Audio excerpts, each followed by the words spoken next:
sur l'application Louis Polo, vous avez parlé de l'importance d'être patient dans votre projet. On voit que c'est quelque chose que vous avez mûri entre 1998 et justement 2010.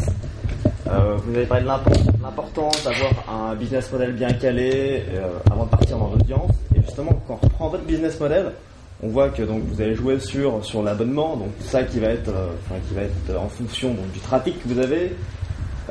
Qu'ensuite vous fonctionnez aussi avec le sponsoring qui est lui aussi lié à l'abonnement et au trafic, et qu'ensuite votre cross-selling, tout ça s'imbrique.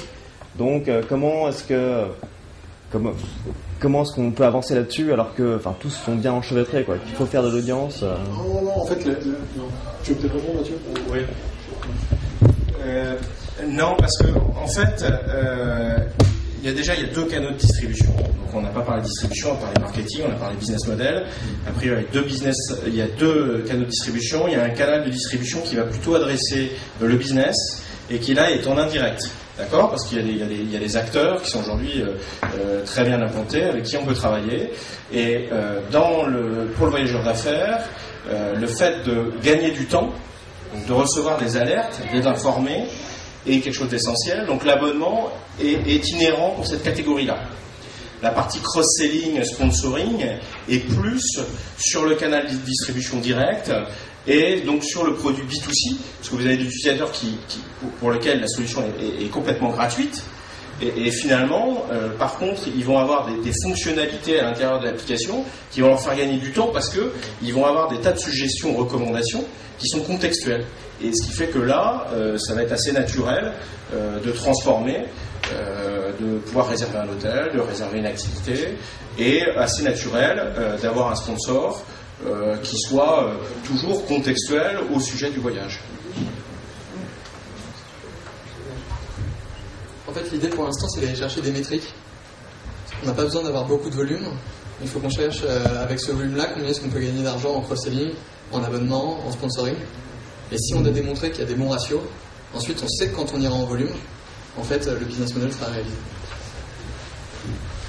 Mais aujourd'hui, on a démontré les trois. C'est-à-dire qu'aujourd'hui, on a fait un peu d'abonnement, on a fait un peu de cross-selling, et on a fait un peu de sponsoring. Donc aujourd'hui, on a complètement balancé le business model qu'on défend à cette fin d'année 2010. Donc ce que vous avez dit un peu au marché cette année, c'est avéré vrai.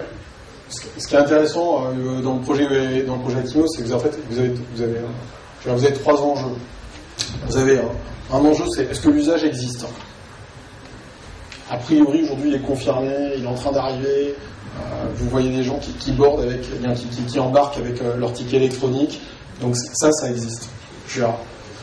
Le deuxième point, c'est est-ce qu'il y a un business model qui, avec beaucoup de gens, se confirme ? On est en train d'aller le chercher, je pense qu'on va le trouver, parce qu'il n'y a pas de raison que, en plus quand vous êtes dans le voyage, on parle de grosses sommes d'argent, réussir à prendre un petit peu d'argent dans la chaîne, normalement on devrait y arriver. Donc après, il faudra énormément de volume pour faire de l'argent, mais ça on verra quel est le temps de transformation.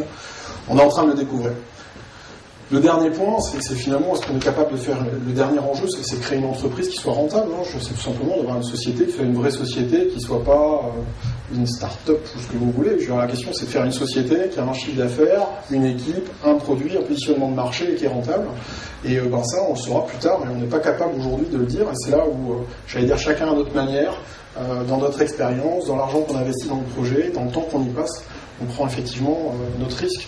Mais finalement, à la fin, on aura au moins gagné l'usage, parce que c'est du bon sens, la question de l'usage. Il y a un moment où, dans 2 ans, 3 ans, 4 ans, 5 ans, cet usage, il sera là. Vous n'aurez pas 20 applications sur votre smartphone qui vous donneront des billets électroniques dans tous les sens. Il y en a bien un moment qui le fera. Alors, ce sera peut-être IATA, ça sera peut-être je ne sais qui, mais il y a quelqu'un qui le fera. Voilà.